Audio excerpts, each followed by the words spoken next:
Saudara pendengar sekalian, Radio Horor Indonesia segera dimulai.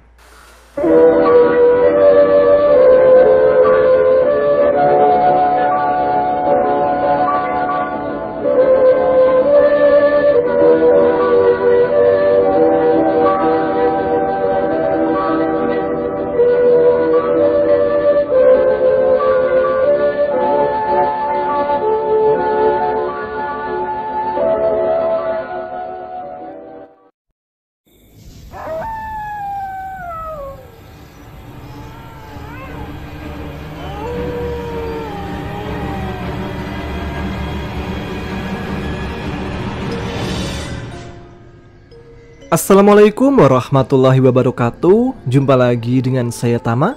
Dan kali ini dalam segmen Radio Horor Indonesia. Bagaimana kabar kalian? Semoga selalu diberikan kesehatan dan juga rezeki yang cukup. Kita jumpa lagi di segmen Radio Horor Indonesia yang kembali hadir menemani malam Jumat kalian. Nah, seperti biasa, dalam segmen Radio Horor Indonesia ini saya akan membacakan beberapa cerita horor untuk teman-teman Ada Apa Gerangan. Bagi teman-teman yang ingin ikut membagikan cerita pengalaman mistisnya, bisa dikirim ke email kami adaapagerangan20@gmail.com atau DM kami di Instagram AAG Channel. Ada cerita apa mengawali RHI FM malam ini? Coba kita lihat. Ada cerita kiriman dari Bang Ian. Bang Ian membagikan pengalamannya mendaki ke Gunung Gede Oktober kemarin. Karena penasaran gimana sih rasanya mendaki setelah sebelumnya cuma mendengar cerita mistis pendakian di channel-channel YouTube.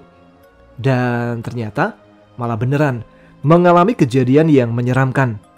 Nah, seperti apa ceritanya? Teman-teman Ada Apa Gerangan? Ceritanya mulai dari sini.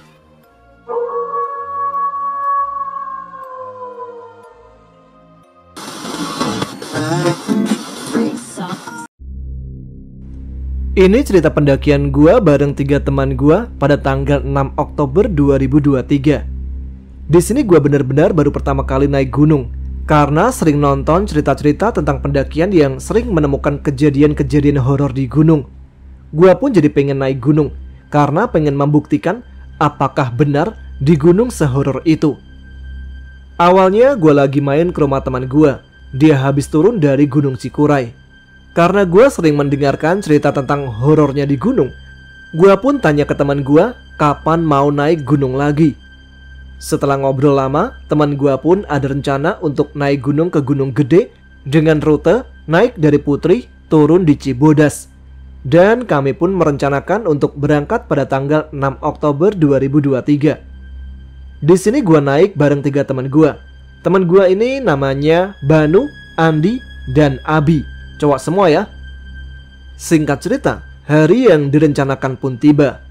Setelah cek semua perlengkapan dan logistik lengkap semua, gua pun langsung berangkat dari Bekasi pada jam 9 malam dengan mengendarai 2 sepeda motor.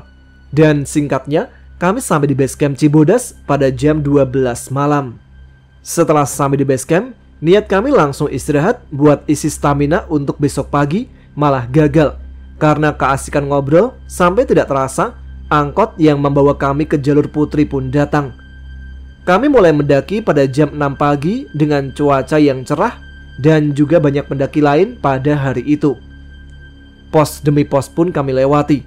Di situ semua normal dan lancar, meskipun fisik gua aja yang hampir ngedrop. Mungkin karena efek belum tidur dan juga pendakian perdana gua pada saat itu. Singkat cerita, kami sampai di Surya Kencana pada jam 5 sore. Di sini mungkin pendakian paling santai kali ya. Setelah sampai Surya Kencana, kami pun langsung mendirikan tenda dan masak-masak. Setelah makan, gua pun langsung tidur. Oh iya, anginnya pada saat itu kencang banget, sampai tenda gua pun seperti digoyang-goyang. Pada jam 12 malam, gua terbangun karena kebelet buang air kecil. Dengan kondisi angin yang kencang banget, gua pun keluar tenda dan langsung mencari semak-semak untuk buang air kecil. Di situ gua nggak merasa takut meski sendirian, Walau gue sering dengar cerita kalau banyak yang melihat kejadian aneh ketika keluar tenda malam-malam. Dan anehnya, harusnya suhu yang dingin banget, gue malah merasa gerah sampai gue buka jaket dan pakai kaos doang. Sedangkan teman-teman gue semuanya kedinginan dalam tenda, bahkan sampai double jaket. Singkat cerita, pagi pun tiba. Kami langsung membuat sarapan dan bongkar tenda untuk lanjut berangkat ke puncak dan turun via Cibodas. Akhirnya kami pun sampai di puncak pada jam 10 pagi. Lalu kami turun dari puncak sekitar jam 11 siang. Langsung lanjut turun menuju yang katanya tanjakan setan. Hingga sampai pos kandang badak pun semua lancar-lancar saja.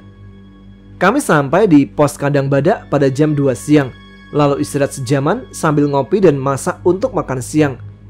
Sekitar jam 3 kami langsung lanjut turun karena cuaca mulai gelap dan turun gerimis. Lanjut pos demi pos semua lancar. Dan sampailah di air panas sudah masuk waktu maghrib.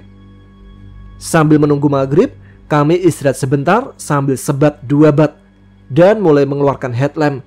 Kami pun mengatur posisi untuk lanjut turun.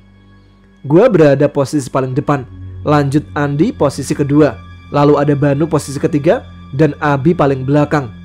Oh iya, pada posisi itu teman gue yang Banu kakinya sedang cedera sampai harus jalan pelan-pelan. Singkat cerita, meski teman gue kakinya cedera, walaupun jalan pelan-pelan semuanya masih normal. Sampai di saat jalan mau sampai air terjun Ciberem, suasana mulai tidak enak karena kami berempat tidak menemukan rombongan lain. Di situ kami mulai mendengar suara-suara dari sebelah kiri, seperti suara kayu patah. Namun di situ gue selalu berpikir positif dan bilang pada teman gue kalau itu cuma dahan kering yang patah. Setelah melewati jembatan yang gue lupa namanya, di situ teman gue minta break karena headlampnya mulai redup. Dan di situ teman gue Banu ngomong kalau dia mencium bau kemenyan. Padahal gue dan teman yang lain tidak mencium apa-apa. Lalu gue cuma bilang kalau di sini mungkin ada pohon kemenyan. Setelah kira-kira 10 menit kami break di situ, kami pun lanjut jalan dengan posisi yang masih sama. Setelah kira-kira 15 menit, di situ teman gue yang bernama Andi terus-terusan mengarahkan headlampnya ke arah pohon. Dan di sana, gue melihat sekilas ada bayangan putih yang lewat dari kiri menyeberang ke kanan. Gue pun sempat bilang pada teman gue kalau harus fokus, center hanya ke trek saja. Di situ gue masih mikir, itu apaan ya? Gue cuma mikir kalau itu cuma halusinasi gue doang. Belum jauh jalan, kira-kira 50 meter, kaki gue lemas tiba-tiba ketika mendengar suara burung. Lalu gue istirahat dan duduk di batu yang agak gede. Di situ teman gue yang bernama Abi langsung bilang, "Jangan berdiri di sini, tar aja di depan." Di situ gue langsung paham, mungkin dia melihat sesuatu, karena gue tahu kalau dia bisa lihat yang tidak bisa gue lihat. Setelah 20 meter berjalan, teman gue langsung bilang, "Ya udah, break dulu."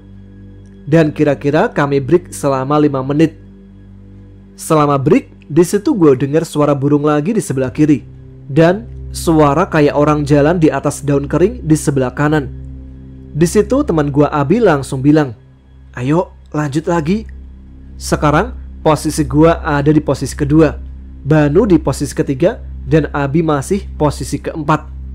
Tapi baru jalan kira-kira 10 langkah, teman gua Abi tiba-tiba jalan agak cepat sampai mau menyalip gua. Di situ gua bilang, "Santai aja, jangan buru-buru." Setelah kejadian itu sampai kami melewati telaga yang gua lupa namanya, tidak ada suara-suara aneh lagi. Dan gua baru ketemu rombongan lagi kira-kira 30 menit sebelum base camp. Lalu kami pun sampai di base camp pada jam 10 malam. Setibanya kami di base camp, kami langsung bersih-bersih dan lanjut balik ke Bekasi karena Abi ini besok masuk kerja. Karena penasaran, gue yang naik motor bareng Abi langsung bertanya kejadian di gunung tadi, apa aja yang dia lihat. Lalu dia pun bercerita semua yang dia lihat. Yang pertama, dia melihat sosok kuntilanak di tanjakan setan yang sedang duduk di dahan pohon sambil melihat kami yang sedang lewat. Yang kedua, ketika melewati jembatan Curug Ciberem, yang teman gua cium bau kemenyan. Di situ, dia melihat ada banyak makhluk yang bergelantungan di atas pohon.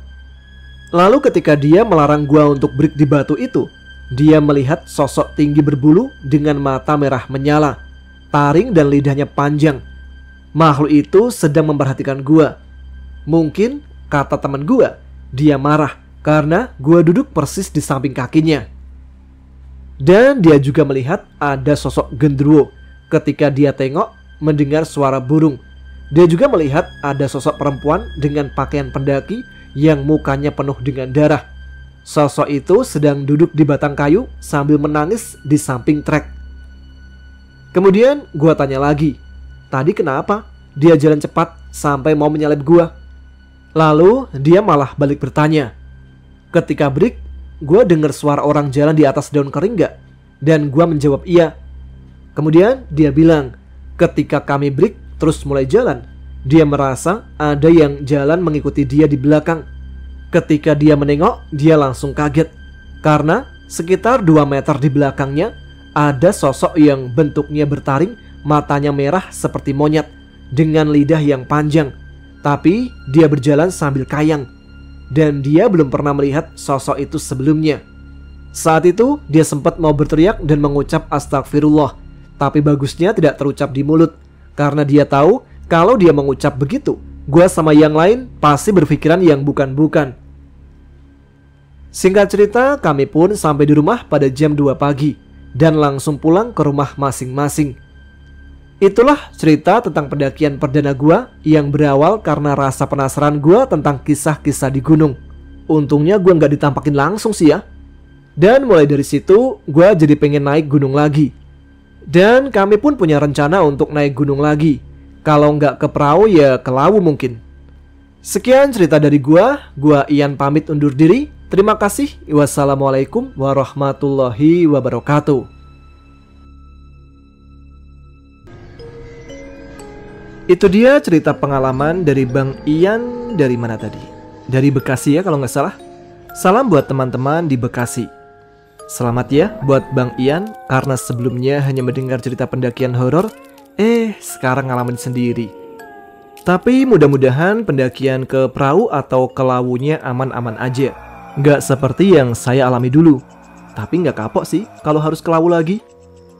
Oke, kita lanjutkan cerita selanjutnya. Yang kedua ya. Cerita yang kedua mengisahkan tentang delman setan di daerah Kuningan, Jawa Barat. Siapa nih teman-teman dari Kuningan yang barangkali tahu juga cerita delman setan ini? Ya udah, kita simak saja cerita selanjutnya. Teman-teman ada bagerangan? Ceritanya mulai dari sini.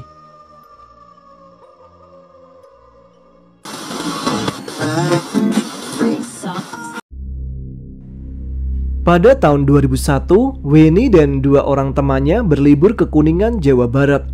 Waktu itu Weni masih berkuliah di sebuah universitas swasta di Jakarta. Mereka bertiga, Weni, Indah, Tami, berangkat pagi-pagi sekali dari Jakarta menggunakan bis antar kota. Awalnya mereka ingin sekali berangkat selepas subuh, mengingat perjalanan yang cukup panjang. Weni memperkirakan perjalanan dengan bis memakan waktu 5 jam. Belum lagi mereka masih harus meneruskan dengan kendaraan lain. Namun karena Tami terlambat datang, akhirnya mereka baru memulai perjalanan pukul 2 siang. Semenjak menaiki bis, Tami berkali-kali meminta maaf. Dia tidak menyangka jika banyak sekali hal-hal yang menundanya untuk pergi. Weni yang walaupun sedikit sebal pun memaafkan Tami. Iya gak apa-apa Tam, yang penting sekarang kita udah sampai di bis, ucap Weni sambil tersenyum. Rencananya nanti kita akan tinggal di mana, Wen? Tanya Indah. Di sana nanti kita tinggal sama om gua. Kebetulan dia tinggal di sana. Tenang aja, di sana daerahnya masih asri banget. Soalnya benar-benar di kaki Gunung Ciremai. Gak rugi deh. Weni mempromosikan rumah bibinya seperti seorang pemandu wisata. Wah, asik dong. Pasti udaranya dingin.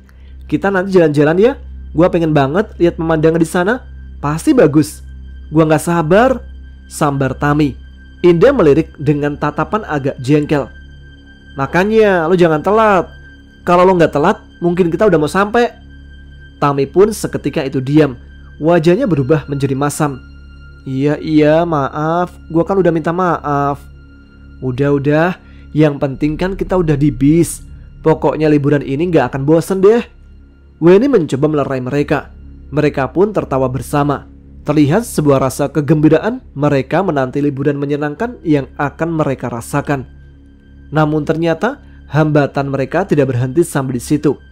Sudah 1 jam lebih mereka duduk, tapi bis yang mereka tumpangi belum juga berangkat. Padahal jam tangan Weni menunjukkan pukul 2:30 sore. Perasaan khawatir pun menggelayut di dalam hati Weni. Dia takut bila sampai di tempat tujuan terlalu malam. Dia pun tidak berhenti melirik ke supir bis. Jam 3 sore tepat, bis yang mereka tumpangi baru memulai perjalanan. Saat bis mulai bergerak, Weni dapat bernafas lega. Sepanjang perjalanan, mereka habiskan dengan bercanda. Namun itu hanya berlangsung pada jam pertama perjalanan.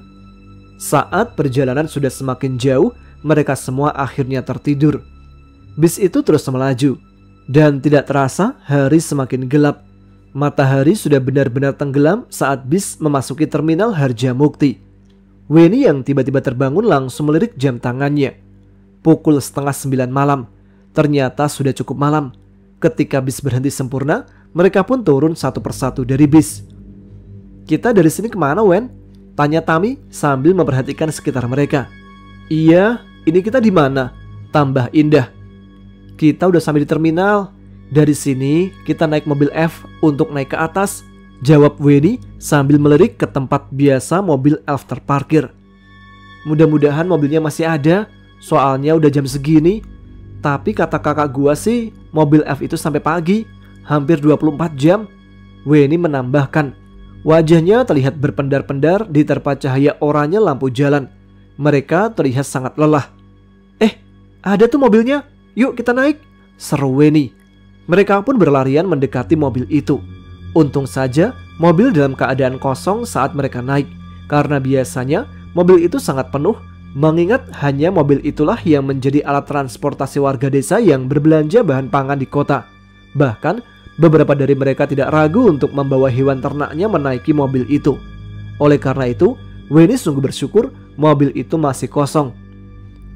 Ketika mereka sudah naik, barulah beberapa ibu-ibu parubaya yang mengenakan kebaya lusuh masuk. Masing-masing dari mereka membawa baki-baki besar berisi sayuran. Jumlah mereka sekitar 4 orang, tidak terlalu banyak, hingga masih menyisakan ruang yang nyaman mereka naiki. Mobil itu pun mulai berjalan.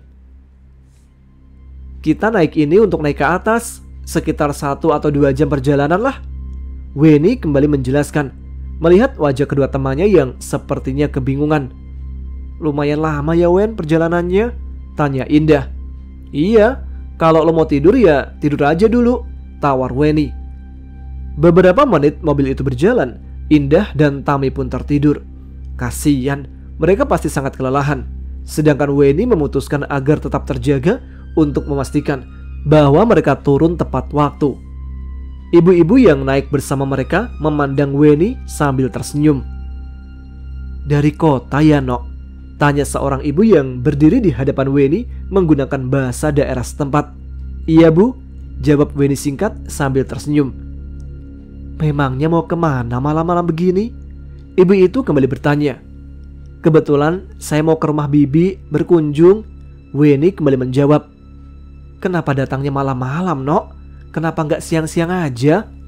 Ibu itu bertanya seraya menawari sebuah jeruk yang ia pegang. Tapi Weni menolaknya.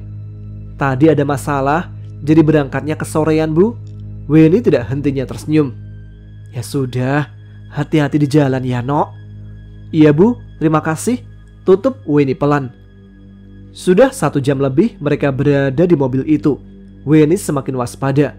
Dia merasa tempat mereka harus berhenti sudah semakin dekat. Dia juga tidak lupa membangunkan teman-temannya. Mereka pun terbangun. Ketika mereka terbangun, ternyata ibu-ibu yang naik bersama mereka sudah tidak ada. Ketika mereka bertanya pada Weni, Weni mengatakan mereka sudah turun lebih dahulu saat mereka tertidur. Akhirnya 15 menit kemudian, Weni berteriak agar sang sopir berhenti dan menghasilkan bunyi berdenyit. Mereka turun satu persatu. Dan setelah Weni membayar ongkos perjalanan, mobil itu pergi meninggalkan mereka. Nah, Dari sini kita tinggal nunggu mobil omprengan atau delman buat masuk ke dalam. Weni menjelaskan seraya menunjuk ke sebuah jalan kecil di hadapan mereka. Jalan kecil itu terlihat lurus ke depan, menembus deretan hutan bambu. "Emang omprengan atau delmannya ngetem di mana?" tanya Indah. "Ya di sini. Kita tunggu aja, nanti juga lewat," jawab Weni. Akhirnya mereka menunggu di sana. Saat itu malam sudah semakin larut. Jalanan juga sudah sangat sepi. Tapi mereka tidak putus harapan. Mereka terus menunggu. Ternyata kali ini mereka harus menunggu lebih lama, sekitar setengah jam lebih. Saat itu Weni pun sudah mulai khawatir. Tapi akhirnya sebuah delman lewat. Mereka langsung memperhatikan delman tersebut dan tanpa ragu mereka menaikinya. Di atas delman duduk seorang gadis. Sepertinya umur gadis itu tidak terpaut jauh dari mereka. Dia mengenakan kaos putih polos dan sebuah rok panjang berwarna hitam. Ketika Weni dan teman-temannya naik, wanita itu tidak menoleh sama sekali. Tapi mereka tidak mempersoalkan. Kebetulan saat itu Tami yang duduk di belakang gadis itu. Gadis itu sama sekali tidak menoleh ke belakang saat Tami duduk, melainkan terus menghadap kusir. Setelah mereka naik, kusir pun menjalankan delman. Indah lalu berbisik pada Weni. "Wen, kita lama nggak naik ini?" "Enggak kok, paling 10-15 menit. Kita cuma ikut sampai dalam aja," jawab Weni. Delman itu terus berjalan membelah jalanan kecil di gelapnya malam. Satu-satunya penerangan di delman itu berasal dari lampu minyak yang ada di bagian depan dekat kusir. Semakin masuk ke dalam jalan kecil, udara terasa semakin dingin dan menyeramkan. Bagaimana tidak, delman melewati jalanan kecil yang dihimpit oleh hutan lebat di kanan dan kirinya. Sama sekali tidak ada penerangan jalan di sana. Mereka hanya bisa berusaha tenang dan meredam segala rasa takut di dalam diri mereka. Selama beberapa menit itu berjalan, si gadis dan kusir sama sekali tidak bersuara. Benar-benar sunyi dan sepi. Hanya suara hentakan kaki kuda dan desiran angin meniup daun-daun di hutan yang dapat mereka dengar. Weni terus saja memperhatikan jalan yang mereka lalui. Lama-kelamaan semakin cemas. Seperti jalan ini berbeda dengan jalan yang seharusnya mereka lalui. Jika mereka melewati jalan yang benar, mungkin saat ini mereka sudah sampai di desa bibinya, bukan masih berjalan-jalan di tengah hutan lebat. Weni pun mulai takut, jangan-jangan mereka tersesat. Dia memberanikan diri bertanya kepada kusir. "Pak, ini jalan menuju desa Perapat kan?" Sang kusir pun menjawab pelan. "Iya, Neng." "Kok jalannya beda? Mestinya kan udah sampai," tambah Weni. Sang kusir hanya diam saja tidak menjawab. Weni sampai menunggu beberapa detik, tapi ternyata kusir itu memang tidak menjawab. Dia terus saja menjalankan delmannya. Beberapa menit kemudian, gadis yang duduk bersama mereka bertanya, "Memangnya kamu mau kemana?" Suara gadis itu memecah keheningan malam, sangat serak dan dingin. "Saya mau ke rumah saudara saya di desa Perapat," jawab Weni. Nada suaranya terdengar terbata-bata. "Mending kamu ikut saya saja." Gadis itu langsung memotong perkataan Weni.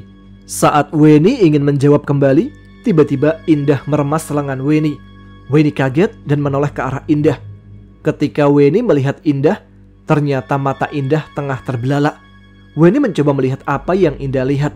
Saat tahu apa yang Indah lihat, lutut Weni terasa lemas dan jantungnya mulai berdebar-debar.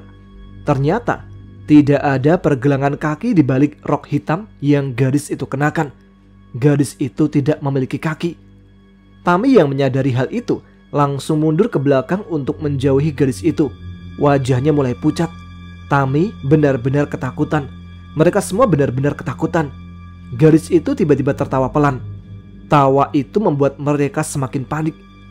Pelan-pelan, sebuah noda merah muncul di permukaan kaos putih yang gadis itu kenakan. Semakin lama semakin besar dan merembes ke seluruh kaos gadis itu. Weni tersentak kaget. "Ya Tuhan, darah merembes di pakaian gadis itu." Weni berteriak dalam hatinya. Kepala gadis itu perlahan-lahan bergerak ke arah Weni dan Indah. Dan saat itulah mereka seperti mati lemas. Wajah gadis itu berlumuran darah dan beberapa bagiannya robek. Bagian robek di wajah gadis itu membentuk luka-luka yang menganga, menunjukkan tulang wajahnya. Namun hal yang benar-benar membuat jantung mereka seakan pecah adalah bambu yang cukup panjang menancap di mata sebelah kanan gadis itu. Dari luka tempat bambu itu menancap juga mengeluarkan banyak darah. Seketika Weni merasakan mual yang sangat memeras perutnya. Darahnya mengalir cepat dan mengental, membuatnya semakin lemas. Pandangan Weni pun semakin kabur, begitu juga teman-temannya. Sebelum dia benar-benar tidak sadarkan diri, Weni sempat melirik ke arah kusir delman itu. Di sana tidak ada mata, hidung, atau mulut seperti manusia biasa. Hanya ada permukaan kulit yang pucat, sangat mengerikan. Kusir itu berwajah rata. Setelah menyadari hal itu, Weni langsung tidak sadarkan diri. Dia merasa sangat pening, seperti sedang diombang-ambing lalu dihempaskan. Dia bisa sadar ketika warga menemukan mereka dan membawa mereka ke rumah setempat untuk dirawat. Weni kebingungan, tidak tahu harus berbuat apa. Untungnya teman-teman Weni selamat dan ditemukan juga oleh warga. Warga menanyakan identitasnya saat dia tersadar, dan tanpa ragu Weni menyebutkan nama bibinya. Ternyata salah seorang warga mengenal bibinya dan segera bergegas ke rumah bibinya untuk memberitahukan keadaannya. Sekitar setengah jam kemudian bibinya datang. Tanpa sadar Weni memeluknya dan menangis. Bibi Weni sangat lega akhirnya karena menemukan mereka, karena sudah semalaman dia mencari-cari. Warga mengatakan bahwa mereka menemukan Weni dan teman-temannya tergeletak di sisi jalan dekat dengan jurang. Mereka kaget melihat mereka tergeletak begitu saja, hingga akhirnya kepala desa memutuskan untuk membawa mereka ke rumahnya. Tanpa mendengar cerita Weni, warga sudah tahu apa yang terjadi dengannya dan teman-temannya. Begitu juga bibinya. Mereka pasti menunggangi delman muka rata semalam, dan mereka pasti disasarkan oleh delman itu. Warga memang sudah tidak asing dengan keberadaan delman tersebut. Banyak warga yang melihat itu melintas saat tengah malam dan tiba-tiba menghilang di hutan. Konon, dahulu ada sebuah delman yang terperosok ke jurang, menewaskan seorang kusir dan penumpang wanita yang kebetulan ingin pergi ke pasar saat itu. Penyebab terperosoknya delman itu juga masih menjadi misteri. Tidak ada satupun warga yang tahu penyebabnya. Namun yang jelas semenjak itu, warga sering melihat penampakan delman saat tengah malam. Beberapa orang juga pernah menjadi korban delman itu. Mereka dibawa dalam hutan, lalu ditinggalkan begitu saja, persis seperti yang Weni dan teman-temannya alami. Lama-kelamaan, warga pun mulai terbiasa dengan keberadaan delman tersebut. Mereka sudah tidak asing jika mendengar suara ringkikan kuda di tengah malam, karena itu menandakan kalau delman itu sedang lewat. Warga juga menjuluki delman itu dengan julukan delman muka rata, karena sang kusir tidak memiliki wajah alias bermuka rata. Weni dan teman-temannya merinding mendengar penuturan warga dan memutuskan untuk membatalkan liburan mereka. Hari itu juga mereka minta diantarkan untuk kembali ke Jakarta, tapi mereka berjanji tidak akan bercerita kepada orang tua mereka akan kejadian ini. Akhirnya siang itu mereka diantarkan ke terminal, dan kali ini bis yang mengantarkan mereka tumpangi tidak bertele-tele. Beberapa menit setelah mereka naik, bis pun berjalan. Ketika bis mulai meninggalkan terminal, Weni hanya bisa menatap keluar jendela. Tatapannya menerawang, sama sekali tidak mengira bahwa liburan yang dia pikir akan menyenangkan justru membawa pengalaman menyeramkan. Mungkin memang lebih baik dia liburan di rumah saja. Memang sih agak membosankan, tapi setidaknya dia bisa melewatinya dengan perasaan yang tenang, jauh dari teror yang mengancam di jalan-jalan sepi atau hutan-hutan yang dalam. Sampai sekarang Weni masih merinding saat mengingat kejadian itu. Baginya itu adalah pengalaman yang paling menyeramkan. Namun dia masih bersyukur tidak ada sesuatu yang buruk terjadi pada mereka. Tuhan masih melindungi mereka, karena menurut warga tempat mereka ditemukan sangat dekat dengan jurang yang cukup dalam. Jika saja mereka bergerak sedikit saja ketika pingsan, mungkin mereka sudah terperosok ke dalam jurang.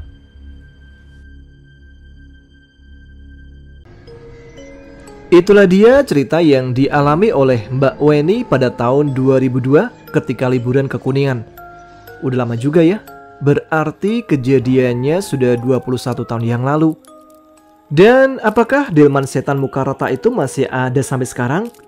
Kayaknya harus dicari tahu nih. Yaudah, nanti aja kita cari taunya.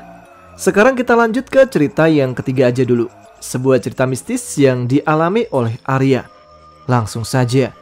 Teman-teman, ada apa gerangan? Ceritanya mulai dari sini.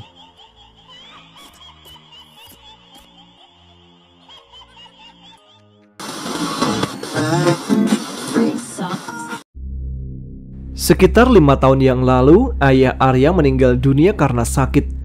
Pergi untuk selamanya, meninggalkan Arya dan ibunya. Arya memang anak satu-satunya, dan semenjak itu dialah satu-satunya yang ibunya miliki. Setelah kepergian ayahnya, sang ibu yang bekerja di sebuah perusahaan swasta harus bekerja keras untuk menghidupi keluarga mereka. Tahun demi tahun mereka hadapi hanya berdua, dan untunglah penghasilan ibunya dapat menghidupi mereka berdua hingga Arya dapat menginjak sekolah menengah. Namun saat itu juga ibu Arya mengenal seorang laki-laki yang bernama Sakti, teman sejawat ibu Arya di kantor. Sakti adalah seorang paruhbaya yang masih lajang. Sakti memang orang yang baik dan sering membantunya dalam pekerjaan sehari-hari. Tetapi satu hal yang tidak dia sadari adalah Sakti ternyata menaruh rasa kepadanya, terutama semenjak kepergian suaminya. Beberapa tahun setelah kepergian suaminya, Sakti memberanikan diri untuk melamarnya. Ibu Arya bingung, tapi di satu sisi dia memang menyukai Sakti.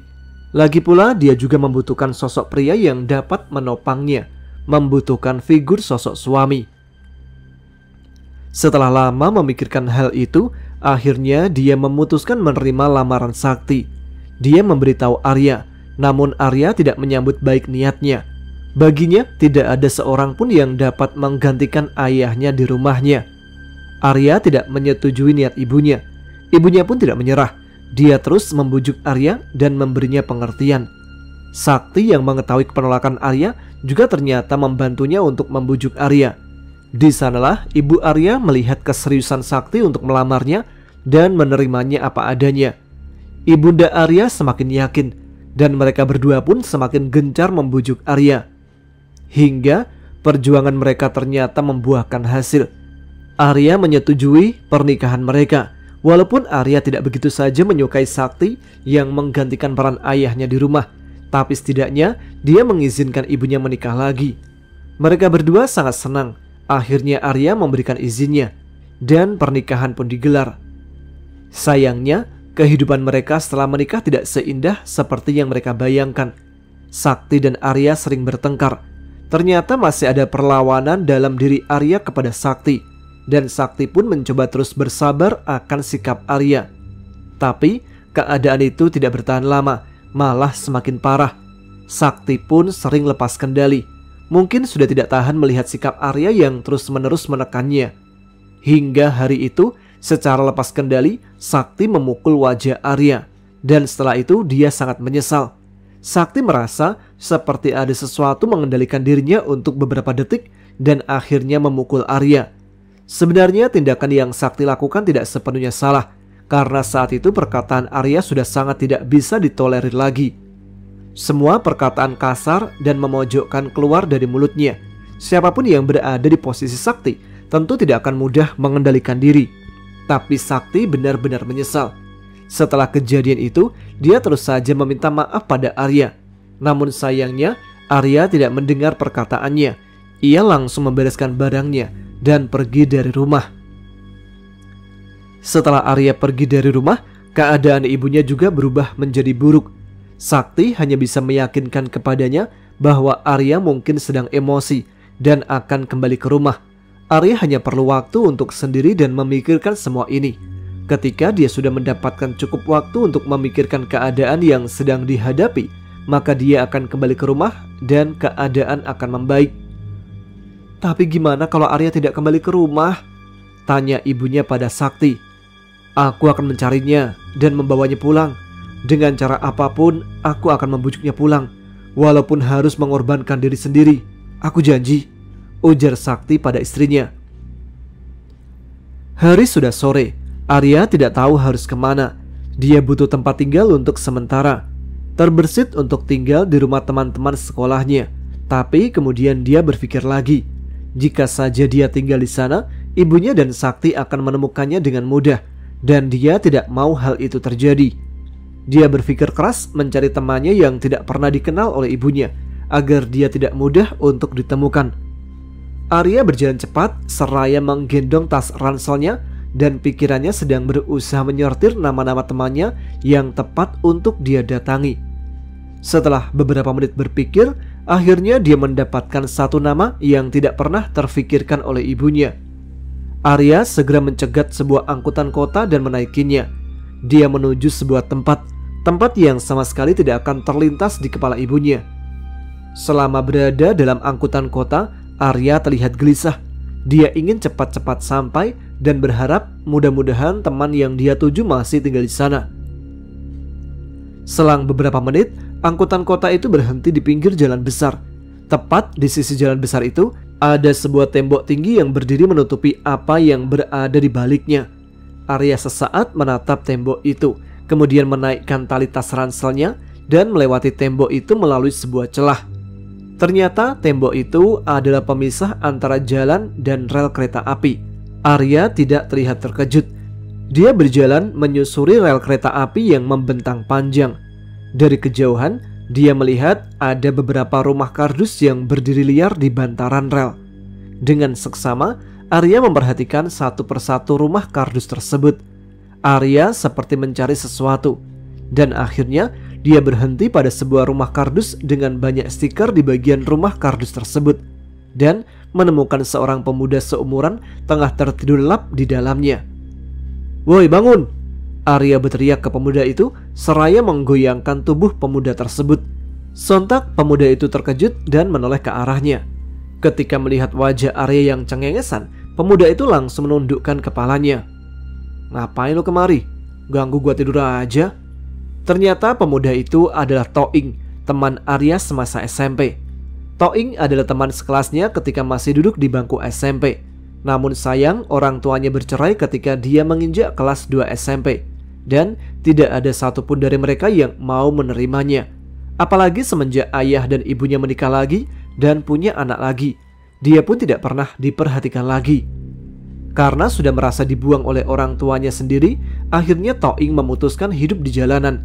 Dia meninggalkan rumah dan putus sekolah semenjak saat itu. Tapi pertemanannya dengan Arya tidak berhenti sampai di sana.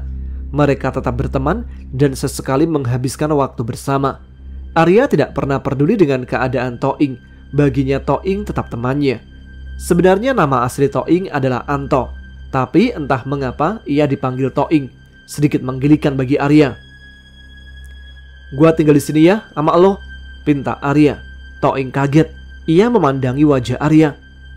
"Kenapa lo? Berantem sama nyokap lo?" jawab Toing sambil menyalakan sebatang rokok. "Udah, malas gua ngomongnya." Raut wajah Arya berubah drastis, sama sekali tidak ingin membicarakan hal tersebut. "Gua heran deh sama lo. Kenapa sih lo gak pernah bisa akrab sama bokap baru lo? Padahal kalau gua lihat dia orangnya baik, dan nyokap lo juga masih sayang sama lo." Toing menyisir rambut panjangnya menggunakan jari-jarinya yang kotor. "Intinya gua gak suka sama dia, dan gak ada yang bisa gantiin bokap gua. Satu lagi, dia bukan bokap gua. Udah, jangan banyak ngomong. Boleh nggak gue tinggal di sini? Susah amat." Emosi Arya tiba-tiba muncul. Toing hanya tertawa. "Sabar dong, kenapa jadi marah-marah? Boleh aja, asal lo suka. Ya, lo tau sendiri kan hidup di tempat seperti ini kayak apa." "Iya, gue tahu, santai aja," jawab Arya enteng. "Oke kalau gitu, ya tinggal aja di sini, sesuka lo." Toing meniupkan asap rokok ke udara. "Nah, gitu dong. Udah sore nih, tunjukin gua tempat mandinya dong. Gua mau mandi. Abis itu kita makan. Gua yang traktir," tawar Arya. Toing tersenyum lebar. "Nah, gua demen nih kalau ditraktir. Kebetulan gua belum makan dari kemarin. Yuk, gua tunjukin." Toing mengajak Arya ke kamar mandi umum tempat dia mandi dan buang air sehari-hari. Tanpa buang waktu, Arya memasuki kamar mandi itu dan mandi. Beberapa menit kemudian, azan maghrib menggema di perumahan kumuh bantaran rel kereta. Dua sahabat itu berjalan bersama menuju sebuah warung Tegal. Perut mereka sepertinya sudah terasa sangat lapar, terutama Toing yang sudah tidak makan semenjak kemarin. Malam itu mereka makan bersama. Toing bahkan makan sampai 2 piring. Setelah makan, mereka kembali ke dalam rumah kardus dengan seplastik kopi hangat yang mereka beli. Beberapa menit kemudian, mereka berdua sampai di rumah kardus dan duduk di dalamnya sambil menikmati kopi hangat. Tapi tetep masih gak habis pikir ya sama lo. Cuma perkara nyokap lo punya suami baru aja lo gede-gedein. Apa salahnya sih? Toh nyokap lo masih sayang dan perhatian sama lo. Begitu juga bokap baru lo. Toing memperhatikan Arya seraya menghisap kopi dari plastik yang dia gigit di bagian ujungnya. Sampai kapanpun gua gak terima punya bokap baru, titik. Lagian hidup gue cukup bahagia kok tanpa harus punya bokap baru, jawab Arya dengan nada suara yang meletup-letup. Itu sih namanya lo egois. Lo pikirin juga dong perasaan nyokap lo. Dia juga butuh sosok suami. Semua perempuan dan laki-laki normal perlu pasangan. Lagi pula, lo pikir enak hidup di jalanan tanpa keluarga? Mata Toing menerawang dan terlihat berkaca-kaca. Gua aja kalau bisa milih, pengen banget punya keluarga. Pengen punya rumah yang bisa gua jadiin tempat berlindung. Sayangnya, keluarga gua sendiri buang gua gitu aja. Dan hidup gua hancur. Tinggal di jalanan gini, bukan kemauan gua. Tapi ini satu-satunya pilihan yang bisa gua pilih. Toing sepertinya sedang tidak bercanda. Arya menatap sahabatnya itu dalam-dalam. Ia belum pernah melihat Toing berbicara seserius itu sebelumnya. Tapi gua ingat keluarga gua. Hati gua langsung sakit. Kira-kira mereka sedang apa ya? Di saat gua di sini tidur sendirian, kedinginan. Apa mereka masih ingat sama gua? Perasaan itu menyiksa gua setiap hari. Lo mau ngalamin kayak gua? Seketika itu, air mata turun dari mata Toing. Arya kaget melihatnya, tapi Toing langsung menyekanya dengan tangan dan bangkit ke sisi rumah kardus. Dia mengambil sebuah kaleng yang berukuran sedang, membuka kaleng itu dan menghirup isi kaleng tersebut. Arya memperhatikan kaleng yang Toing pegang. Pelan-pelan dia membaca tulisan yang tertera di bagian luar kaleng. Lem Aibon. Arya tersentak kaget. Ternyata yang Toing hirup adalah sekaleng lem Aibon yang berbau sangat menyengat. Semenjak kapan lo pakai begituan? Tanya Arya. Semenjak gue kehilangan keluarga gue. Haha. Jawab Toing setengah berkelakar. Tapi tentunya kelakar itu sama sekali tidak lucu bagi siapapun yang mendengarnya. Itu kan bahaya, Ing. Masih aja sih lo pakai, protes Arya. Abis cuma ini yang bisa gue dapat buat menghilangkan rasa sakit gue. Udah tenang aja, gue gak apa-apa kok. Toing melanjutkan aksinya menghirup dalam-dalam lem Aibon itu. Toing menghirup lem itu cukup lama, kurang lebih 25 menit. Arya hanya bisa terkaget-kaget melihatnya. Toing akhirnya meletakkan kaleng itu ke tanah. Namun bola matanya berubah menjadi sangat merah. Wajahnya yang beberapa menit lalu terlihat biasa saja pun berubah menjadi agak pucat. Raut wajahnya terlihat sangat sayu. Dia beberapa kali tersenyum ke arah Arya. Senyuman yang terlihat sangat aneh. Lo di sini dulu ya. Gua mau jual barang bekas buat makan besok. Masa iya sih? Gua mau minta sama lo terus. Kalau mau ke kamar mandi, lo udah tahu kan di mana tempatnya? Nanti gua balik lagi. Toing tersenyum lalu keluar dari rumah kardus itu. Arya tidak tahu harus bersikap seperti apa. Dia hanya terdiam melihat kepergian Toing. Setelah beberapa lama semenjak kepergian Toing, Arya memutuskan untuk tidur. Dia menarik tas ranselnya untuk digunakan sebagai bantal. Perlahan-lahan merebahkan tubuhnya dan rasa nyaman sejenak mengalir ke seluruh penjuru tubuhnya. Hingga akhirnya Arya tertidur beberapa saat kemudian. Entah sudah berapa lama Arya tertidur. Tapi kemudian dia terbangun akibat suara bising dari kereta malam yang melewati rumah kardus itu. Arya duduk sejenak di dalam rumah kardus, merasakan udara yang sangat dingin menusuk seluruh bagian tubuhnya yang tidak berselimut. Udara itu membekukan saraf-saraf dan persendian tubuhnya. Belum lagi ditambah kerasnya permukaan tanah di rumah kardus itu. Dia tidak membayangkan apa yang Toing rasakan selama bertahun-tahun tinggal di rumah kardus tersebut. Arya melirik jam tangannya. Ternyata waktu menunjukkan pukul 11:30 malam. Arya sejenak keluar dari rumah kardus itu, ingin buang air kecil. Dengan langkah pelan, dia berjalan menuju kamar mandi yang jaraknya cukup jauh. Selama perjalanan, dia tidak menemui seorang pun lalu lalang di sekitarnya. Ternyata keadaan sudah sangat sepi. Begitu sampai di kamar mandi umum itu pun tidak kalah sepinya. Sama sekali tidak ada orang di sana. Dari 3 bilik kamar mandi yang ada di sana, tidak ada satupun yang terpakai. Seluruhnya dalam keadaan kosong. Padahal tadi sore ketika dia hendak mandi, keadaan kamar mandi umum itu sangat ramai dengan antrian orang-orang yang ingin memakai kamar mandi. Arya memasuki bilik pertama dan segera menutup pintu. Dia tidak mendengar suara apa-apa saat buang air kecil. Keadaan di sana sangat sepi. Hanya ada suara anjing liar yang melolong dari kejauhan, membuat bulu kuduknya meremang. Saat selesai buang air, tiba-tiba Arya mendengar suara seorang wanita yang sedang bersenandung. Dia tidak tahu lagu apa itu, tapi yang jelas suara wanita itu terdengar serak dan lirih. Dan yang lebih parah, suara itu berasal dari balik bilik sebelah. Jantung Arya berdegup kencang. Dia tahu pasti bahwa bilik-bilik kamar mandi itu kosong ketika dia masuk tadi. Kalaupun ada seseorang masuk, pastilah Arya akan mendengar suaranya ketika menutup pintu. Perlahan-lahan Arya membuka engsel kunci bilik dan membuka pintunya. Keadaan di luar masih sepi, tapi suara senandung itu masih terdengar. Dengan ragu-ragu, Arya melangkahkan kakinya keluar dari bilik itu, dan suara itu semakin terdengar jelas.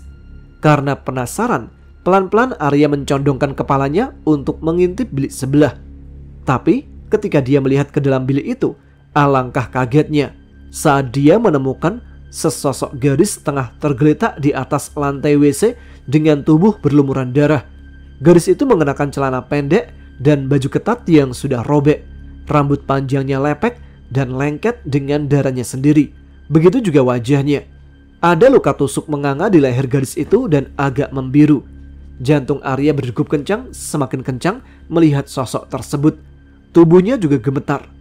Beberapa detik kemudian, mata wanita itu terbuka dan menatap tajam ke arah Arya. Arya kaget bukan main.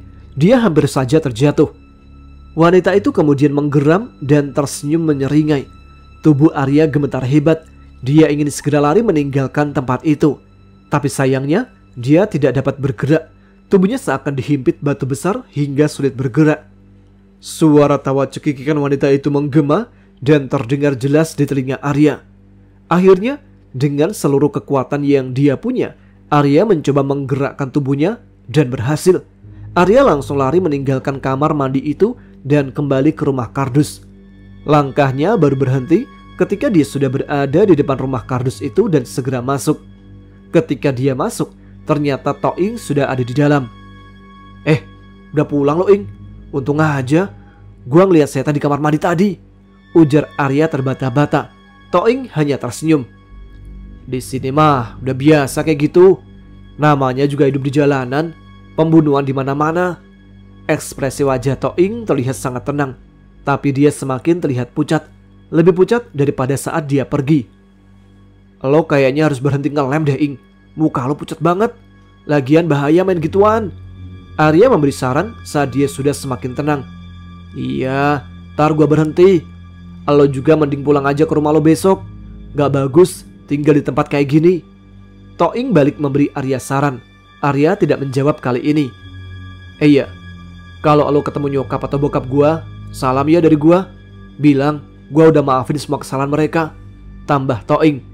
Iya, ntar gue sampein, balas Arya singkat. Ya udah, tidur yuk, udah malam. Mereka berdua pun berbaring di dalam rumah kardus itu, dan beberapa menit kemudian Arya tertidur. Suasana malam itu sangat hening. Tidak ada suara apa-apa kecuali sirene tanda kereta akan melewati rel. Suara sirene seringkali terdengar karena memang beberapa kali dalam sehari rel itu dilewati kereta saat malam. Hingga akhirnya fajar menyingsing. Pagi-pagi sekali Arya sudah terbangun. Dia terbangun karena rasa pegal di seluruh tubuhnya dan bau aneh yang sangat menyengat. Saat terbangun, dia merentangkan tangannya. Namun saat tangannya terentang, tangannya menyentuh sebuah cairan lengket di permukaan tanah. Dia kaget saat jarinya menyentuh cairan dingin itu. Ketika melihat tangannya, Arya langsung tersentak kaget. Ternyata jari-jarinya berlumuran darah. Jantungnya kembali berdegup kencang. Arya langsung bangkit, memperhatikan darah yang berceceran di lantai rumah kardus itu. Ternyata darah itu berasal dari tubuh Toing. Toing masih terbujur kaku di tempatnya, tetapi beberapa lalat mengerubungi kepalanya yang basah. Arya mencoba mendekati tubuh Toing dari sisi depan, dan betapa terkejutnya Arya ketika dia melihat bagian kepala belakang dan depan Toing retak dan penuh luka menganga. Seluruh tubuh Toing sudah kaku dan pucat kebiru-biruan. Seketika itu, Arya berteriak sekeras-kerasnya dan berlari keluar rumah kardus. Beberapa menit kemudian, warga mengerumuni rumah kardus itu. Polisi juga datang tidak lama kemudian. Mereka menanyakan apa yang terjadi kepada Arya, dan dia pun menceritakan semuanya. Tapi sungguh semuanya tidak masuk akal. Arya kebingungan. Dia tidak tahu apa yang terjadi dengan Toing. Jenazah Toing segera dilarikan ke rumah sakit, sedangkan Arya diungsikan ke pos polisi terdekat. Polisi lalu menghubungi ibu Arya untuk memberitahukan keberadaan anaknya. Beberapa saat kemudian, orang tua Arya datang. Arya segera memeluk ibunya saat mereka sampai bersama Sakti, ayah tirinya. Sakti sempat berbicara sejenak dengan polisi saat mengurus surat-surat untuk membawa pulang Arya. Ketika sudah selesai, Sakti mengajak Arya dan ibunya untuk pulang. Ketika Arya bertanya apa yang terjadi, Sakti menolak menceritakannya. "Nanti saja di rumah," ujar Sakti. Ketika sampai di rumah, barulah Sakti menceritakan semuanya. Menurut keterangan polisi, mereka mendapatkan pengaduan dari seorang masinis yang merasa keretanya menabrak seorang pemuda malam itu. Namun saat polisi datang dan melakukan pencarian, tubuh korban tidak ditemukan. Padahal jelas-jelas ada bercak darah di bagian depan kereta. Dan sang masinis yakin bahwa ada seorang pemuda yang berjalan di rel kereta malam itu yang akhirnya tertabrak. Semalaman polisi mencari keberadaan mayat yang terpental ke semak-semak saat kereta menghantamnya, tapi tidak juga ditemukan. Hingga saat pagi harinya, mereka mendapatkan penemuan mayat di dalam rumah kardus. Saat itulah mereka bertemu Arya yang ternyata berada di dalam rumah kardus itu semalaman. Polisi segera melakukan penyidikan. Mereka menemukan kecocokan DNA bercak darah yang ada di kereta dengan darah Toing. Mereka juga menyimpulkan bahwa Toinglah yang tertabrak kereta malam itu. Tapi anehnya, mengapa mayat Toing malah ditemukan di dalam rumah kardus? Padahal mestinya mayatnya ditemukan di semak-semak sekitar kejadian. Apalagi ditambah dengan keterangan Arya yang mengatakan semalam dia masih bertemu Toing di dalam rumah kardus. Benar-benar tidak masuk akal. Akhirnya, polisi memutuskan untuk menyudahi penyidikan dan memberikan kesimpulan bahwa Toing meninggal tertabrak kereta. Hanya sampai di situ. Arya yang mendengar cerita Sakti langsung gemetaran. Dia yakin malam itu masih berbicara dengan Toing. Dan yang membuatnya lebih terpekik ngeri adalah kenyataan bahwa semalam dia tidur bersama mayat Toing. Semenjak itu, Arya meminta maaf pada ibunya dan Sakti atas sikapnya selama ini. Dia menyesal karena sudah bersikap egois. Dia menyadari bahwa apa yang dia punya sangat berharga. Ya, keluarga adalah harta paling berharga yang dimiliki setelah kepergian ayahnya. Dan mungkin saja Sakti adalah seseorang yang Tuhan kirimkan untuk melengkapi keluarganya. Sakti memang tidak pernah bisa menggantikan posisi ayahnya, tapi setidaknya dia bisa menjadi anggota baru di dalam keluarganya. Dia juga bisa menjadi teman baru untuknya dan ibunya. Arya semakin sadar akan apa artinya keluarga setelah melihat kehidupan sahabatnya sendiri, Toing. Toing adalah tamparan baginya untuk selalu bersyukur atas apa yang ia punya, untuk tidak egois dan lebih menghargai apa yang dia miliki, karena belum tentu apa yang dia miliki dapat dimiliki orang lain, dan banyak sekali orang-orang yang mungkin tidak seberuntung itu di luar sana. Toing salah satu contohnya. Dia adalah korban dari keegoisan keluarganya sendiri, hingga akhirnya Toing harus hidup sendirian dan mati pun sendirian tanpa ada seorang keluarga pun di sisinya. Keesokannya, Arya mendatangi ibunda Toing karena hanya ibunya lah yang Arya masih ketahui keberadaannya. Saat bertemu dengan ibunda Toing, dia tidak langsung memberitahukan kepergiannya. Dia terlebih dulu menyampaikan pesan Toing untuknya, seperti apa yang dikatakan, bahwa sebenarnya dia sudah memaafkan seluruh kesalahan orang tuanya. dan dia sangat menyayangi mereka. Ketika mendengar pesan itu, Ibunda Toing langsung menitikkan air matanya. Ketika itulah Arya mengatakan bahwa Toing sudah meninggal dan kini jasadnya berada di rumah sakit. Tangis ibunya langsung pecah. Ia langsung tumbang. Suaminya yang baru dan anak-anaknya terkejut melihat hal itu. Tapi ibunya berkeras untuk minta diantarkan ke rumah sakit tempat jenazah Toing berada. Hari itu juga jenazah Toing dipulangkan ke rumah duka. Sebuah perasaan menyesal tercermin jelas di mata Ibunda Toing. Entah bagaimana hancurnya perasaan saat melihat anaknya sudah terbujur kaku tak bernyawa. Tapi setidaknya ibu dan anak itu sudah saling memaafkan kesalahan mereka masing-masing. Dan Toing akhirnya tidak meninggal sendirian. Ibunya sendiri yang mengantarkan jenazahnya ke tempat peristirahatannya yang terakhir, ditemani oleh segenap saudara-saudaranya. Toing dikuburkan secara layak hari itu. Mungkin penyesalan selalu datang saat keadaan sudah terlambat. Tapi setidaknya sebuah maaf sangat tulus dan keikhlasan dapat membuat keadaan terasa lebih baik. Semoga Toing diterima di sisinya. Hingga kini bagaimana jenazah Toing bisa berada di dalam rumah kardus malam itu masih menjadi misteri. Begitu juga dengan sosok Toing yang Arya lihat malam itu. Kadang sebuah peristiwa memang harus tetap menjadi misteri, dan tidak ada seorang pun yang dapat memecahkannya hingga kapanpun. Demikian cerita pengalaman dari Mas Arya. Nggak cuma mistis, tapi juga bikin sedih sih. Bisa jadi pesan untuk kita semua untuk selalu mensyukuri apa yang kita punya dan selalu memandang hidup dengan positif. Al-Fatihah dulu untuk Bang Toing, semoga dosa-dosanya diampuni dan ditempatkan di tempat terbaik oleh Allah Subhanahu wa taala. Amin. Masih ada cerita lagi nih. Kali ini cerita yang dialami oleh Bayu tentang rumah kontrakannya. Seperti apa ceritanya? Ceritanya mulai dari sini.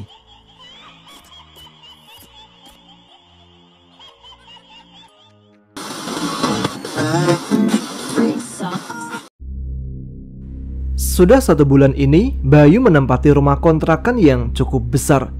Dia juga awalnya tidak menyangka bahwa rumah sebesar ini yang akan dia tempati. Ketika melihat iklan sebuah rumah yang sedang dikontrakkan, sebuah rumah kecil petakanlah yang ada dalam pikirannya.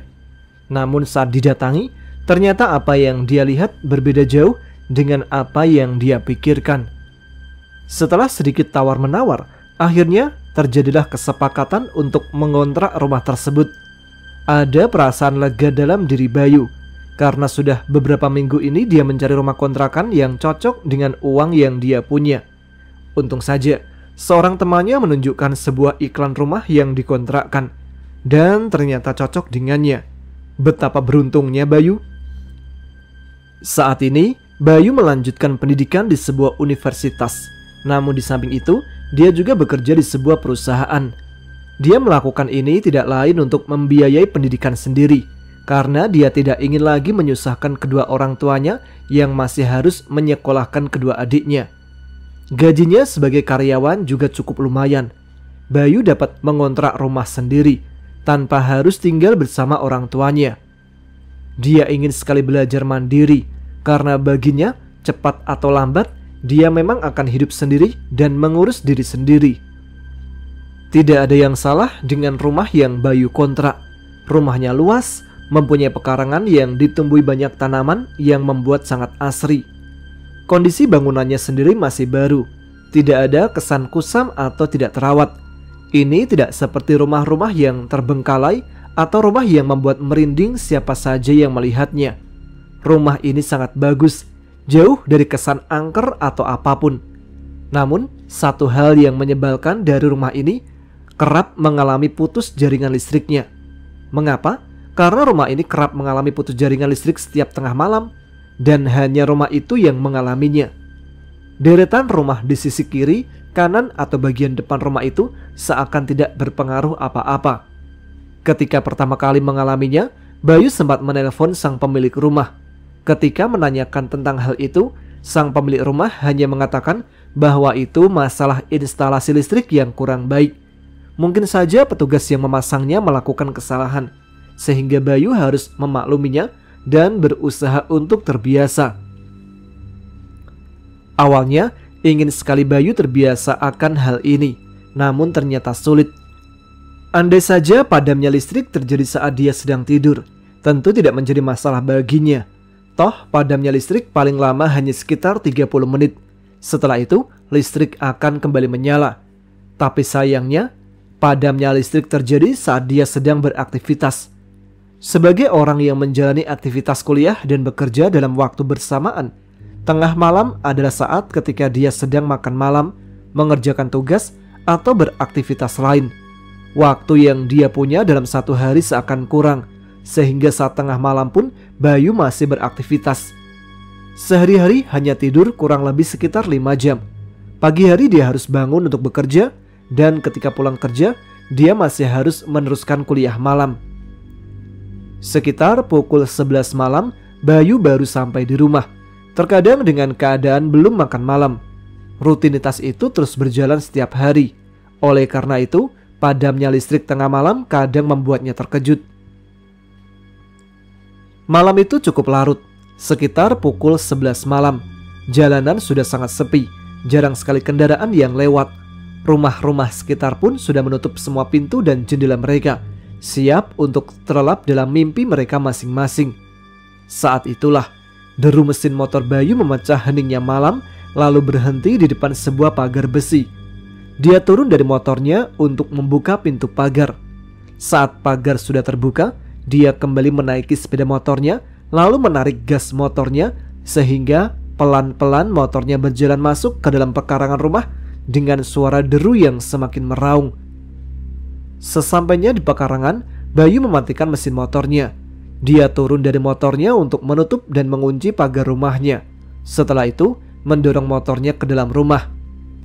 Malam itu seperti biasa, Bayu pulang malam. Dia masuk ke dalam rumahnya, lalu mengunci pintu depan.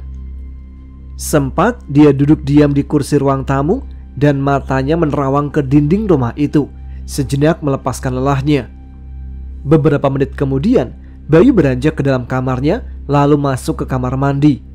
Sesudah mandi, Bayu keluar kamar mandi dengan handuk melingkar di lehernya, mengambil tasnya yang ditinggalkan di ruang tamu, lalu duduk di meja makan. Saat itu dia merasa sangat lapar karena memang belum sempat makan malam. Bayu melemparkan handuknya ke kursi kosong di sebelahnya, membuka resleting tasnya, lalu mengeluarkan sebuah plastik hitam yang berisi makanan serta sebuah plastik hitam yang lebih besar berisi lampu darurat. Ya, lampu darurat. Bayu memang menyempatkan untuk membeli sebuah lampu darurat untuk dinyalakan saat listrik padam. Padamnya listrik setiap tengah malam membuatnya jengkel dan juga ketakutan. Terutama beberapa hari belakangan, ada beberapa hal janggal saat lampu rumah padam. Seperti yang terjadi sehari sebelumnya, ketika dia sedang makan sendirian di meja makannya, jam dinding menunjukkan pukul 12 malam. Seketika itu juga listrik padam. Seluruh ruangan di rumah mendadak gelap. Begitu juga ruang makan. Bayu tidak bisa melihat apa-apa, hanya bisa diam dan menghentikan makannya. Tapi beberapa menit kemudian, dia mendengar suara deru nafas yang berat dan serak. Tidak hanya itu, selama gelap dia juga mendengar suara benda-benda di dapurnya seperti sengaja dijatuhkan satu persatu. Dan puncaknya adalah dia mendengar suara cekikikan seorang wanita yang sangat pelan, namun sangat dekat dengannya. Saat itulah jantungnya berdetak sangat cepat, keringat juga bercucuran dari dahinya. Dia tidak tahu apa yang harus dia perbuat di tengah gelap gulita saat itu. Hanya bisa diam dan menahan tubuhnya yang gemetaran hingga lampu menyala lagi. 30 menit kemudian lampu kembali menyala. Dan ketika lampu menyala, dapur rumahnya kosong. Tidak ada siapa-siapa di sana, hanya ada dirinya sendiri. Dan barang-barang pun masih ada di tempatnya. Tidak ada yang jatuh ke lantai. Semenjak itu Bayu menjadi agak ketakutan ketika lampu padam. Dan akhirnya hari ini dia memutuskan untuk membeli sebuah lampu darurat sebagai penerangan sementara lampu padam. Bayu meletakkan lampu darurat itu di atas meja, tidak jauh dari tempatnya duduk. Dia lalu beranjak untuk mengambil peralatan makan.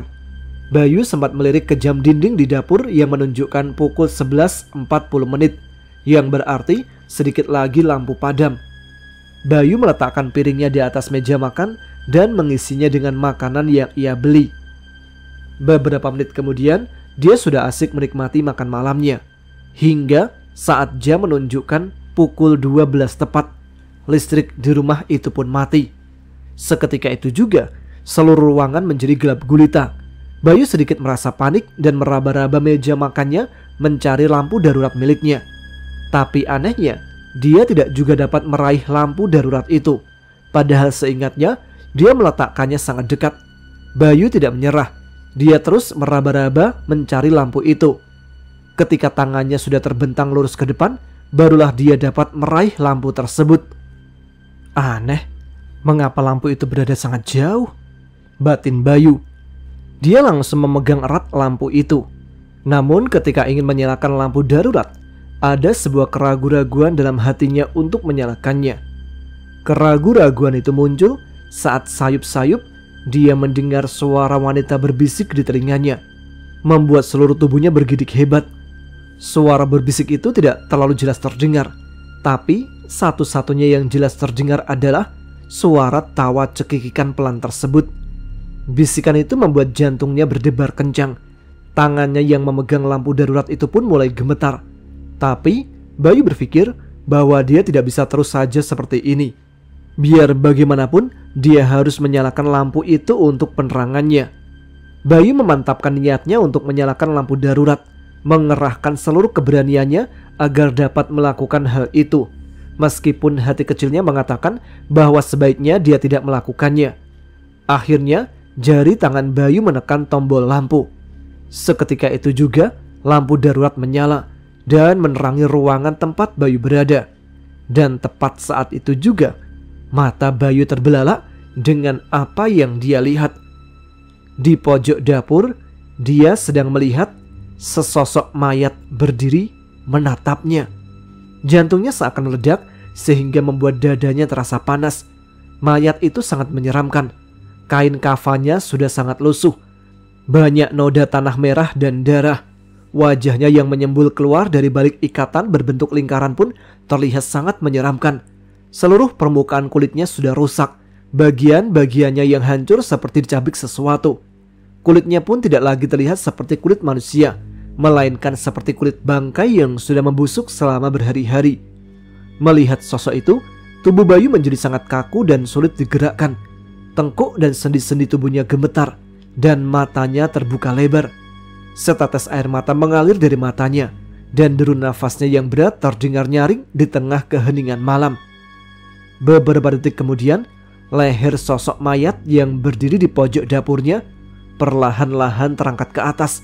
Kemudian terdengar suara seperti sesuatu yang patah. Ternyata suara itu berasal dari leher mayat itu yang terjatuh dan bergantung di belakang tubuhnya. Tubuh Bayu seperti dialiri listrik ribuan volt. Tubuhnya gemetaran hebat. Saat keadaan masih genting, tiba-tiba dia melihat sekelebatan bayangan putih berterbangan di dapur. Saat bayangan putih itu berhenti, Bayu merasakan sensasi kejut yang cukup membuat dadanya terasa sesak. Ternyata sekelebatan bayangan putih itu adalah sosok wanita. Sosok itu berhenti di dekat meja makan. Bayu dapat melihat sosok itu dengan jelas. Sosok itu mengenakan gaun putih panjang yang sudah sangat lusuh dan penuh bercak darah. Mata wanita itu menatap tajam dan ia menyeringai. Seluruh wajahnya hitam sedikit kemerahan dengan kulit yang mengelupas. Saat sosok wanita itu muncul, tercium bau gosong yang memuakkan. Bau itu membuat Bayu ingin muntah. Bayu hanya bisa duduk diam melihat kedua sosok menyeramkan itu. Ia tak bisa berbuat apa-apa. Sosok wanita itu tertawa cekikikan. Bayu merasa kepalanya sangat pening. Pandangannya berputar-putar. Hingga akhirnya seluruh pandangannya hitam pekat. Tidak tahu lagi apa yang terjadi selanjutnya. Bayu baru tersadar keesokan harinya. Ketika sadar, dia masih terduduk di kursi meja makan. Makanannya di hadapannya sudah dikerubungi lalat dan lampu yang dia pegang juga masih menyala. Bayu merasa sangat panik. Akhirnya saat itu juga pergi meninggalkan rumah tersebut. Karena keadaan fisik yang masih lemah, dia memutuskan untuk pulang ke rumah orang tuanya. Orang tua Bayu kaget melihat anaknya pulang secara tiba-tiba dengan kondisi fisik yang lemah. Ketika orang tuanya menanyakan apa yang terjadi, Bayu pun menceritakan semuanya. Orang tuanya kaget dan mereka menyuruh Bayu untuk beristirahat dulu agar lebih tenang. Saat malam menjelang, Bayu terbangun. Dia merasa jauh lebih baik. Saat ini dia sudah berpikir dengan jernih. Tanpa basa-basi, orang tua Bayu menyuruhnya untuk segera pindah. Tanpa banyak bicara, Bayu pun menyetujuinya. Namun dia berniat untuk mencari asal-usul rumah tersebut sebelum pindah, karena pasti ada sesuatu yang dia tidak ketahui tentang rumah itu. Keesokan harinya, Bayu menelpon pemilik rumah bahwa hari itu dia akan pindah dari rumah tersebut. Masalah biaya sewa rumah yang sudah terlanjur dibayarkan untuk 1 tahun ke depan, dia sudah merelakannya. Sang pemilik pun mempersilahkan Bayu untuk pindah. Ketika matahari terik, Bayu mendatangi kembali rumah itu dengan seorang temannya yang mengendarai sebuah mobil pick-up. Setelah mengangkat barang-barangnya, Bayu menyuruh temannya untuk pergi lebih dahulu, sedangkan dia menghampiri seorang ibu yang tinggal tidak jauh dari rumah tersebut. Ibu itu terus memperhatikan Bayu dan temannya saat mengangkat barang-barang miliknya dari rumah itu. "Pindah, Dek?" tanya ibu itu saat Bayu menghampirinya. "Iya, Bu. Habis ternyata gak cocok sama rumahnya," balas Bayu dengan nada pelan. "Emang gak ada orang yang cocok sama rumah itu, Dek?" tegas ibu itu. "Loh, kenapa begitu, Bu?" Bayu dengan cekatan membalas pernyataan ibu itu dengan pertanyaannya. Ibu itu diam. Raut wajahnya berubah sungkan. Dia merasa sudah salah berbicara. "Tidak apa-apa, Dek." Ibu itu berusaha untuk tersenyum. "Kalau nggak keberatan, tolong ibu beritahu saya akan rumah itu. Rumah itu emang angker ya, Bu?" Bayu bertanya tanpa ragu-ragu. Ibu itu menjadi sedikit kikuk. "Iya, Dek. Rumah itu emang agak angker. Makanya nggak ada yang mau ninggalin." "Memang ada apa di rumah itu, Bu?" lanjut Bayu. "Dulu pernah terjadi kebakaran hebat di rumah itu, dan kebakaran itu menewaskan penghuninya. Kalau nggak salah, 1 keluarga terpanggang di dalam rumah itu, Dek. Kasian." Ketika menceritakan peristiwa itu, dia terus saja memegangi lehernya yang tiba-tiba meremang. "Oh begitu, Bu. Pantes," kata Bayu. "Saat itu kebakarannya terjadi pas tengah malam, Dek. Semenjak itu listrik dalam rumah itu suka mati pas tengah malam, pas jam kejadian kebakaran. Tidak ada seorang pun yang tahu mengapa bisa begitu. Yang jelas, meskipun sudah dibangun kembali, listrik di rumah itu masih suka padam saat tengah malam, walaupun sudah berkali-kali diperbaiki." Ibu itu menjelaskan. Bayu kembali merinding mendengar cerita itu, tidak mengira bahwa dia kecolongan. Ternyata walaupun terlihat bagus, rumah itu adalah rumah angker. Andai saja waktu itu Bayu melakukan tanya-tanya soal rumah itu lebih dulu, pasti dia tidak akan mengontrak di situ. "Sudah ya, Dek, Ibu mau pulang dulu." Ibu itu pun pamit. "Oh iya, Bu, makasih atas informasinya ya," jawab Bayu.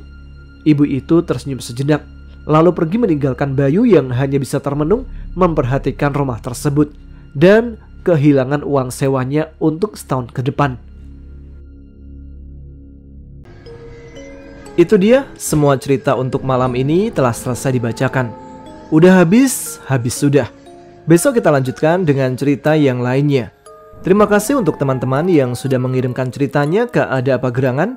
Dan yang ingin cerita pengalamannya dibacakan di sini juga bisa dikirim ke email kami adaapagerangan20@gmail.com. Sebelum kita akhiri radio horor malam ini, kita sapa dulu nih teman-teman yang sudah menuliskan komentar di episode RHI FM minggu lalu. Kali ini komentar yang bisa dibacakan atau yang bisa saya sapa ada Dimas Saputra di Tangerang Selatan. Kemudian ada akun GSSnet dari Ponorogo. Kemudian Gilangku di Magelang. Lalu ada Mbak Mahyan Hapsari di di Taiwan maksudnya. Ada Daniel Iskandar di Penang, Utara Malaysia, yang katanya sudah bertahun-tahun jadi pendengar Ada Apa Gerangan setia nih. Makasih ya Mas Daniel. Kemudian ada lagi Mbak Leni Sari yang ada di Taiwan lagi. Kemudian ada Ngecapruk di Sulawesi Tengah. Mbak Teguh di tempatnya yang biasanya dengerin sambil masak. Dan ada juga Mas Ansori di Demak, yang kemarin bertanya apakah Mas Tama pernah juga mengalami atau melihat setan. udah pernah saya jawab ya. Nggak pernah melihat setan dan mudah-mudahan nggak akan pernah.